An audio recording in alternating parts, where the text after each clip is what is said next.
बिस्मिल्लाहिर्रहमानिर्रहीम। Animals info channel की तरफ से मोहम्मद दानिश शबीर कम्बो का अपने तमाम दोस्तों को अस्सलाम वालेकुम। दोस्तों, जैसे कि आपको मैंने पहले भी वीडियोस के अंदर बताया कि बच्चों का सीज़न स्टार्ट हो गया है। हमारे दोस्त साहब बच्चे बड़े शौक़ से लेके आ रहे हैं। तो बरसात के मौसम की वजह से जानवरों में बड़े से इश्यूज़ पैदा हो रहे हैं, तो वो उनसे संभाले नहीं जा रहे। तो वक्तन फ़वक्तन जैसे जैसे मुझे टाइम जो ना मिलता जा रहा है, वीडियोज़ में बनाता जा रहा हूँ। तो जो इश्यूज़ जानवरों को पेश आ रहे हैं, साथ साथ मैं उसका हल भी जो है ना अल्लाह के हुक्म से बताता जा रहा हूँ। ये एक छतर है, इसकी टांगों का इशू आया हुआ बड़ा। तो पहले तो इससे मतलब कि चला फिरा भी नहीं था जा रहा। इसकी इंस्टेंट जो ना ट्रीटमेंट हुई है पहले, तो अब इसकी प्रॉपर इंशाल्लाह ताला जो ना ट्रीटमेंट होगी। सियालकोट में आया हूँ, तो इंशाल्लाह ताला भाई से जो है ना मुलाकात भी होती है, और जानवरों की जो तरतीब है, तफसील है, जो भी इनके मामलात हैं, वो भी इंशाल्लाह ताला आपको जो ना बताते हैं। तो अल्लाह खैर करे, वीडियो में साथ रहिए। दोस्तों, ये हमारे प्यार वाले भाई हैं, हमारे चैनल के सब्सक्राइबर भी हैं। सियालकोट से इनका ताल्लुक़ है, इनसे पूछते हैं ये मतलब कि किस एरिया के रहने वाले हैं। ये इनके माशाल्लाह जानवर हैं। तो ट्रीटमेंट इसकी किस तरह इनके साथ हुई है, क्या मामलात हुए हैं, तो ये सारी बातें इनसे पंजाबी में होंगी भाई से। जी अस्सलाम वालेकुम जी भाई जान, की हाल चाल है? की मसला तुहाडे जानवर नूं होया ते किन्नी देर तो है, की मामलात ने सारे? 4-5 दिन तो बकरा बहंदा नहीं सी, खलोंदा नहीं सी। ठीक है। ਤੇ ਉਹ ਡਾਕਟਰਾਂ ਕੋਲ ਇਲਾਜ ਕਰਵਾਇਆ, ਨਹੀਂ ਆਰਾਮ ਆਇਆ। ਔਰ ਭਾਈ ਦਾ ਜੀ ਵੀਡੀਓ ਤੱਕੀ ਦੀ ਸੀ, ਠੀਕ ਉਹਨਾਂ ਹੈ। ਨਾਲ ਰਾਬਤਾ ਕੀਤਾ ਸੀ। ਮੈਂ ਕਿਹਾ ਤੁਸੀਂ ਆਪੀ ਆ ਕੇ ਨਾ ਚੈੱਕ ਕਰਕੇ ਨਾ ਸਾਡੀ ਤਸੱਲੀ। ਯਾਨੀ ਕਿ ਤੁਸੀਂ ਤਸੱਲੀ 'ਚ ਨਹੀਂ ਸੀ ਰਹਿ ਰਹੇ ਇੱਥੇ? ਤਸੱਲੀ 'ਚ ਨਹੀਂ। ਤੁਹਾਨੂੰ ਕੀ ਫੀਲ ਹੋ ਰਿਹਾ ਸੀ ਕਿ ਤੁਹਾਡੇ ਸਾਨੂੰ ਜਾਨਵਰ ਨੂੰ ਇਹ ਸੀ ਕੀ ਕਿ ਇਸ਼ੂ ਹੈ? ਕੋਈ ਫਾਲਜ ਜਾਂ ਅਟੈਕ ਹੋ ਗਿਆ ਤਾ। ਠੀਕ ਹੋ ਗਿਆ। ਉਹਦੀ ਵਜ੍ਹਾ ਨਾਲ ਤੇ ਡਾਕਟਰਾਂ ਕੋਲ ਇਲਾਜ ਕਰਾਇਆ ਤਾਂ ਆਰਾਮ ਨਹੀਂ ਸੀ ਆਉਂਦਾ। ਠੀਕ ਹੈ, ਚਲੋ ਮੈਂ ਤਫਸੀਲ ਨਾਲ ਇਹਨੂੰ ਦੇਖਣਾ ਵਾ इंशाल्लाह। फिर ਤੁਹਾਨੂੰ मैं वीडियो ਦੇ ਵਿੱਚ ਹੀ ਨਾ सब कुछ समझाना ਵਾ। वीडियो में साथ जाना रहिएगा दोस्तों। ਅਸੀਂ ਸਿਆਲਕੋਟ ਕਿਹੜੇ ਏਰੀਏ ਦੇ ਵਿੱਚ ਖੜੇ ਜੇ? ਬਨ ਫਾਟਕ। ਇਹ ਮਤਲਬ ਕਿ ਸਿਆਲਕੋਟ ਸ਼ਹਿਰ ਦੇ ਵਿੱਚ ਹੀ ਤਕਰੀਬਨ ਆ ਜਾਂਦਾ ਨਾ, ਬਾਰਡਰ ਦੇ ਏਰੀਏ ਦੇ ਵਿੱਚ ਮਤਲਬ। ਠੀਕ ਹੋ ਗਿਆ। ਅੱਛਾ ਜੀ, ਤੁਸੀਂ ਦੱਸੋ ਜੀ ਤੁਹਾਡੇ ਜਾਨਵਰ ਨੂੰ ਇਸ਼ੂ ਕੀ ਆ ਰਿਹਾ ਹੈ? ਆ ਜਾਓ ਇੱਧਰ ਇਹਦੇ ਕੋਲ ਜ਼ਰਾ। ਸੱਜੇ ਪਾਸੇ ਦੀ ਸਾਈਡ ਨਹੀਂ ਕੰਮ ਕਰਦੀ ਸੀ। ਠੀਕ ਹੈ, ਤੁਹਾਨੂੰ ਕੀ ਮਤਲਬ ਕਿ ਲੱਗ ਰਿਹਾ ਸੀ ਕੀ ਇਸ਼ੂ ਹੋ ਸਕਦਾ ਹੈ? ਫਾਲਜ ਹੋ ਸਕਦਾ। ਫਾਲਜ ਹੋ ਸਕਦਾ। ਤੇ ਮੈਂ ਤੁਹਾਡੇ ਕੋਲ ਜਦੋਂ ਆਇਆ, ਤੁਹਾਨੂੰ ਜਾਨਵਰ ਦੇਖ ਕੇ ਦੱਸਿਆ ਕੀ ਇਸ਼ੂ ਆ ਰਿਹਾ ਹੈ? ਯਾਰ ਕਿ ਕੋਈ ਸੱਟ ਲੱਗੀ। ਜੋੜ ਇਹਦਾ ਹਲਕਾ ਜਿਹਾ ਜਿਹੜਾ ਵਾ ਨਾ ਉਹ ਸੋਜ਼ਿਸ਼ 'ਚ ਆ ਗਿਆ ਸਮਝੋ, ਜਾਂ ਜੋੜ ਹਲਕਾ ਜਿਹਾ ਹਿਲ ਗਿਆ, ਤੇ ਉਹਦੀ ਵਜ੍ਹਾ ਤੋਂ ਤੁਹਾਡੇ ਜਾਨਵਰ ਦੀ ਜਿਹੜਾ ਪ੍ਰੋਬਲਮ ਆ ਰਹੀ ਹੈ। ਬੁਖਾਰ ਹੈ ਤੁਹਾਡੇ ਜਾਨਵਰ ਨੂੰ ਇਸ ਟਾਈਮ? ਕਿੰਨਾ ਬੁਖਾਰ ਹੈ? 104। 104 ਬੁਖਾਰ ਹੈ। ਤੇ ਤੁਸੀਂ ਇਹਨਾਂ ਨੂੰ ਵੰਡੇ 'ਚ ਕੀ ਦੇ ਰਹੇ ਹੋ, ਮਤਲਬ ਕਿ ਜਾਨਵਰ ਨੂੰ? TMR ਦੇ ਰਹੇ ਹੋ? TMR ਦਾ ਰਿਜ਼ਲਟ ਤੁਹਾਡੇ ਕਾਗਜ਼ਾਂ 'ਚ ਠੀਕ ਆ ਰਿਹਾ? ਠੀਕ ਹੋ ਗਿਆ। ਲੇਕਿਨ ਤੁਸੀਂ ਇਹਨਾਂ ਨੂੰ ਸਬਜ਼ ਚਾਰਾ ਨਹੀਂ ਦੇ ਰਹੇ। ਸਬਜ਼ ਚਾਰਾ ਨਾ ਦੇਣ ਦੀ ਬੁਨਿਆਦੀ ਵਜ੍ਹਾ ਕੀ ਹੈ? ਸ਼ਾਪ ਜ਼ਿਆਦਾ ਕਰਦੇ ਨੇ ਜਾਂ ਠੀਕ ਹੈ। ਯਾਰ ਕੰਡੇ ਤੋਂ ਲਿਆਣੇ ਹੁੰਦੇ। ਠੀਕ ਹੋ ਗਿਆ। ਲੇਕਿਨ ਮਸ਼ਵਰਾ ਮੇਰਾ ਇਹ ਵੇ ਕਿ ਤੁਸੀਂ TMR ਤੋਂ ਜੇ ਮੁਤਮਈਨ ਹੋ ਨਾ, ਤੇ ਤੁਸੀਂ ਇੱਕ ਟਾਈਮ TMR ਪਾਓ, ਬਰਸਾਤ ਨਿਕਾਲ ਲਓ। ਕਿਉਂਕਿ ਬਰਸਾਤਾਂ 'ਚ ਤੁਹਾਡਾ ਦੇਖੋ ਨਾ, ਤੁਸੀਂ ਮੁਤਮਈਨ ਇਸ ਤੋਂ ਨਹੀਂ ਕਿ ਬਰਸਾਤ 'ਚ ਪੱਠੇ ਗੰਦੇ ਹੁੰਦੇ ਨੇ, ਅੱਛੇ ਨਹੀਂ ਹੁੰਦੇ। ਬਰਸਾਤਾਂ ਤੋਂ ਬਾਅਦ ਤੁਸੀਂ ਇਹਨਾਂ ਨੂੰ ਇੱਕ ਟਾਈਮ ਦਾ ਸਬਜ਼ ਚਾਰਾ ਲਾਜ਼ਮੀ ਦੇਣਾ, ਇੱਕ ਟਾਈਮ ਤੁਸੀਂ ਇਹਨਾਂ ਨੂੰ TMR ਦੇ ਸਕਦੇ ਹੋ। ਠੀਕ ਹੈ, ਤੇ ਉਹਦੇ ਨਾਲ ਤੁਹਾਡੇ ਜਾਨਵਰ ਦੀ ਜਿਹੜੀ ਹੈ ना ग्रोथ बहुत अच्छी होएगी। सही हो गया जी। लो जी दोस्तों, ये भाई के जानवर हैं माशाल्लाह। ये जानवर का इशू आ रहा है, ये देखें नस्ल में बिल्कुल प्योर है। उम्र तकरीबन मुझे लगता है कि इसकी 3 से 3.5 माह इसकी जो है ना उम्र होगी, और बुखार की वजह से ये अपने दांत भी जो है ना पीस रहा है। छोटे भाई इसको ज़रा खोल के दिखाओ ज़रा।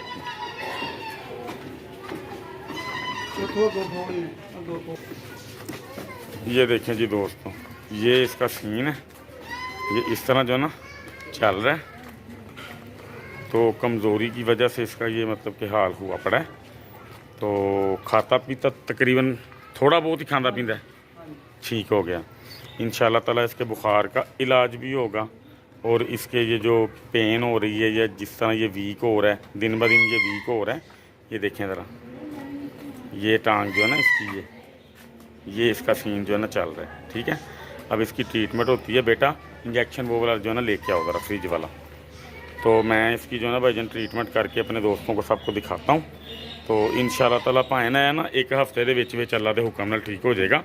तो तुसी एक हफ्ते दे विच जदों इंशाल्लाह ताला मुकम्मल ठीक हो जाएगा ना, तुसी वीडियो बना के मैनू भेजनी है, ताकि मैं जानवर नू अच्छी तरह देख लवां, ताकि मैनू मजीद ना तुहाडे कोल आना पवे। ठीक है जी दोस्तों, ये इंजेक्शन है, ये एक शीशी में ही आता है। डेकाट्रॉन का, ठीक है। ये इंसानों के मेडिकल स्टोर से जो ना मिल जाता है। ये 25 रुपये का एक है, ठीक है। तो ये इसी पैकिंग में आता है। ये जानवर भी जो है ना छोटा है, तो हम इसको एक इंजेक्शन ही देंगे, मतलब कि इसकी एक ही डोज देंगे, लेकिन देंगे मुसलसल 3 दिन। इससे ये होगा कि इसके अंदर जितनी भी कमज़ोरी है, ये पावर बूस्टर के तौर पे इस्तेमाल होता है। ये एक जो है ना बहुत अच्छा स्टीराइड है। तो स्टीराइड का काम होता है जानवर को ताकत देना, ठीक है। तो ये मैं इसको अभी एक दूंगा।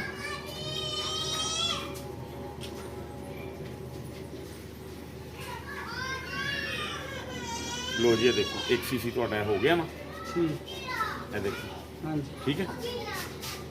आ जाओ बेटा आगे।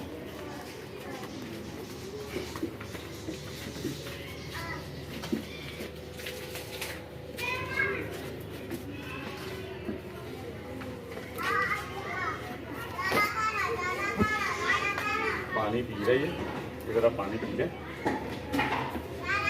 पानी में कोशिश करा करो ताज़ा जरा ना भर के एनी टाइम देना। बरसात खास तौर पे हर 2 घंटे बाद ना पानी चेंज कर दिया करो बच्चों को। हाँ जी हाँ जी, मैं जो भर के रखोगी ना तो 2 घंटे बाद पानी चेंज कर दिया करो। इस मौसम के ना जरासीम पानी के भी बहुत मतलब पैदा हो जाते हैं जानवर ना, पेट दी बीमारियां लग जाती हैं, ठीक है।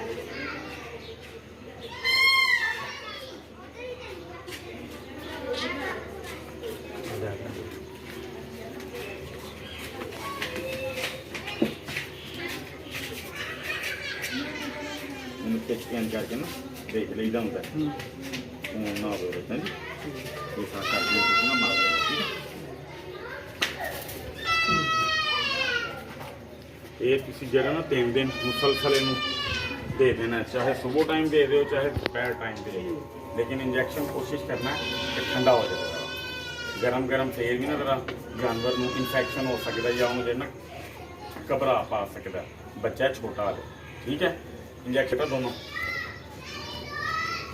तो हूँ तुम इनू ना 1 चम्मच पैराडोल का सिरप तो अद्धा चम्मच जरा ना ब्रूफन का सिरप। आगे आ जाओ बेटा, जरा आवाज़ भी करना साफ आएगी। 1 चम्मच पैराडोल का सिरप तो 1 चम्मच हाफ जरा ना चम्मच ब्रूफन का सिरप तकरीबन 15-20 ml पानी के विच ना पा के ना तुसीं इहनूं पिया देना। हम थोड़ी देर तक बुखार इहदा ठीक हो जाएगा। हुण भी दे देना ते रात नूं भी दे देना। कोई वो नहीं है मसला, ठीक है। तो दूजे नंबर के उत्ते तुसीं इहनूं मतलब कि दुध तकरीबन 1 पाव तो लैके 1.5 पाव तक ना रात नूं देना है, सुबह नहीं देना। सुबह टाइम है मतलब कि TMR खावे, सब्ज़ चारा खावे, जिस चीज़ से तुसीं मुतमईन, ठीक है। तो दोस्तों इसके बाद इसको ये 1.5 सीसी तक जो है ना एमिवाई काम जो है ना लगेगा इंजेक्शन। ये एमिवाई काम ये जोड़ों के पट्ठों के अकड़ाव में काम आता है। कमज़ोरी हो जानवर को उसके मतलब के काम आता है। ये इसके जोड़ों को पट्ठों को ना हीट भी देगा और ताकत भी देगा। उसके बाद ये एक इंजेक्शन होता है विटामिन AD3, ठीक है। ये इस्तेमाल होगा एक हफ्ता ना 5 सीसी रोज़ दुध च देना। तरीकाकार ये होएगा कि सरिंज होएगी 10 सीसी की, तुसीं 5 की बजाय 4 जो ना 4 सीसी ये निकाल लेना। ये मतलब कि जो तो बाकी तुसीं ये खिंच लेना दुध तो वो नीडल उतार के तो तुसीं इहनूं जो ना पिया देना। इस सरिंज दे विच होर कोई टीका इस्तेमाल ना होया होवे, यह तुसीं जो ना देन च रखना। फिर उस तो बाद जदों तुसीं टीका उहनूं पिया दोगे सरिंज च तुसीं 2 तो 3 बारी ना दुध दोबारा खिंच लेना ताकि वो टीका ये अंदर जिन्ना भी होएगा ना वो दुध दे नाल खाली हो जाएगा। सारा दुध बकाया तुसीं इहनूं जो ना पिया देना, ठीक हो गया। यह तुसीं इहनूं 5 तो 6 दिन मुसलसल देना है। इंजैक्शन देना है 1.5 सीसी तक 5 तो 6 दिन। तो उस तो अलावा वो ਜਿਹੜੇ इंजैक्शन ने डेकाड्रान दे वो तुसीं 3 इहनूं ਜਿਹੜਾ देने ने। एक मैं दे दिता है, एक तुहाडे कोल है, एक तुसीं इत्थों किसी भी ਜਿਹੜਾ मैडिकल स्टोर तो फड़ लिया है। ओके हो गया। उस तो बाद तुसीं पूरे हफ्ते का मतलब कि मामला ਜਿਹੜਾ तुसीं ਇਹਦਾ देखना है। सुबह तुसीं रोज़ बुखार भी ਇਹਦਾ ਜਿਹੜਾ देखना है। ਜਦੋਂ तक ਇਹਦਾ बुखार 102 ਤੇ ਟੈਂਪਰੇਚਰ ਇਹਦਾ ਨਹੀਂ ਨਾ ਆਉਂਦਾ ਉਦੋਂ ਤੱਕ ਸਮਝੋ ਕਿ ਤੁਹਾਡੇ ਜਾਨਵਰ ਨੂੰ ਬੁਖਾਰ ਹੈ। ਤੇ ਜਿੰਨਾ ਚਿਰ ਇਹਨੂੰ ਬੁਖਾਰ ਰਹੇਗਾ ਉਹਨਾਂ ਚਿਰ ਤੁਹਾਡਾ ਜਾਨਵਰ ਕਮਜ਼ੋਰ ਵੀ ਰਹੇਗਾ, ਉਹਨੂੰ ਖਾਦਾ ਪੀਤਾ लगेगा भी नहीं और वो ज़्यादा शौक नाल खाए पिएगा भी, ठीक है। बुखार का इलाज भी मस्त है, ठीक है जी। ये चीज़ां तो हो गई सारियां जिहड़ियां तुहाडीआं अखां दे सामने मैं तुहानूं दिखा दित्तियां। एक तुहानूं मिलणगे कैप्सूल ਭਾਵੇਂ ਹਰਬਲ ਸਟੋਰ ਤੋਂ ਮਤਲਬ ਜਿੰਨਾ ਦੇਖ ਲਿਆ ਜੇ ਜਿਹੜੇ ਹੁੰਦੇ ਨੇ ਨਾ ਮਤਲਬ ਕਿ ਐਡੇ ਵੀ ਹੁੰਦੇ ਨੇ ਓਮੇਗਾ 3 ਦੇ ਕੈਪਸੂਲ ਛੋਟੇ ਸਾਈਜ਼ ਦੇ ਛੋਟਾ ਸਾ ओमेगा 3 जिन्हों बोलते हैं मछली के तेल के कैप्सूल। दोस्तों मछली के तेल के कैप्सूल को बोलते हैं ओमेगा 3 के कैप्सूल। तुसी छोटे साइज के लियाने ने हर दूसरे दिन तुसी इहनूं ना खुआ के दुध तो दे देना। गर्मी बहुत ज़्यादा तो दूसरे दिन ठीक रहेगा। 3 के दिन तुसी इहनूं ओ दे दिओ। हफ्ते दे विच तुहाडे जिहड़े ना मतलब कि मामलात जानवरां दे सारे ओके हो जाएंगे। ठीक है। इस तो अलावा जे तुसी कोई चीज़ पुछना चाह रहे हो जिहड़ी चीज़ तुहाडी समझ च नहीं आ नहीं आ रही गई जानवर नूं पालन दे मुतल्लिक या कोई ऐसी वैसी चीज़ नहीं ठीक हो गया ओके हो गया। हुण तुसीं इन्हां दा ख्याल की करना है, बरसातां खत्म होणगीਆਂ। बरसातां खत्म होने तो बाद तुसीं इन्हां दी करनी है डिवर्मिंग। डिवर्मिंग हुंदी है दो ਉਹਦੇ ਵਿੱਚ ਮਤਲਬ ਜਿੰਨਾ ਇਹਦੇ ਮੈਥਡ ਹੁੰਦੇ ਨੇ। ਇੱਕ ਹੁੰਦੀ ਹੈ ਇੰਜੈਕਸ਼ਨ ਦੇ ਨਾਲ ਸਕਿਨ ਦੇ ਵਿੱਚ ਜਿਹੜਾ ਟੀਕਾ ਜਿਹਦੇ ਨਾਲ ਲਾ ਦਿੰਦੇ ਨੇ, ਇੱਕ ਉਹਦੇ ਨਾਲ ਹੁੰਦੀ ਹੈ, ਇੱਕ ਹੁੰਦੀ ਹੈ ਸੀਰਪ ਦੇ ਨਾਲ। ਹਾਂਜੀ जानवर की डिवर्मिंग जो बरसातों च करनी भी हो इंशाल्लाह ताला मैं दोस्तों आपको ना अगली वीडियो के अंदर इंशाल्लाह ताला जो है ना दिखाऊंगा गुजरांवाला के अंदर कि अगर बरसात में डिवर्मिंग आपने करनी भी है तो उसका तरीकाकार क्या मतलब जो है ना होना चाहिए। लेकिन इन्हों हले तो ना लोड़ नहीं क्योंकि डिवर्मिंग तुसीं जे इन्हां दी हुण इस मौसम च करोगे ना तो इन्हां दा जिगर कमज़ोर हो जाएगा। तो जो इन्हां दा जिगर कमज़ोर हो जाएगा फिर तुहाडा जानवर कमज़ोर होंदा जाएगा, फिर उन्नी ग्रोथ नहीं उहदी हो पाएगी बरसातों तो बाद इंशाल्लाह।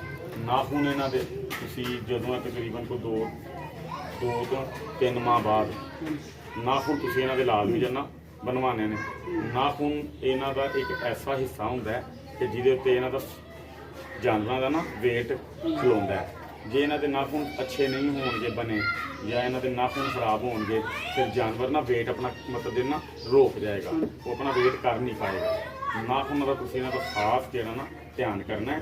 ये उम्र इन्हां दी ऐसी हुंदी है बच्चों की कि इहदे विच इन्हां दीयां लत्तां टेढ़ियां होण दे बड़े चांस हुंदे। इन्हां दी हड्डी हुंदी है बिल्कुल जिहड़ा ना कमज़ोर हड्डी हुंदी है। इस चीज़ का तुसीं इन्हां दा ना ख्याल करना लाजमी। बाकी मेरे लो TMR पाओ, वंडा कोई भी पाओ, जिहदा रिजल्ट तुहानूं अच्छा लगदा तुसीं वो पाओ। ठीक है।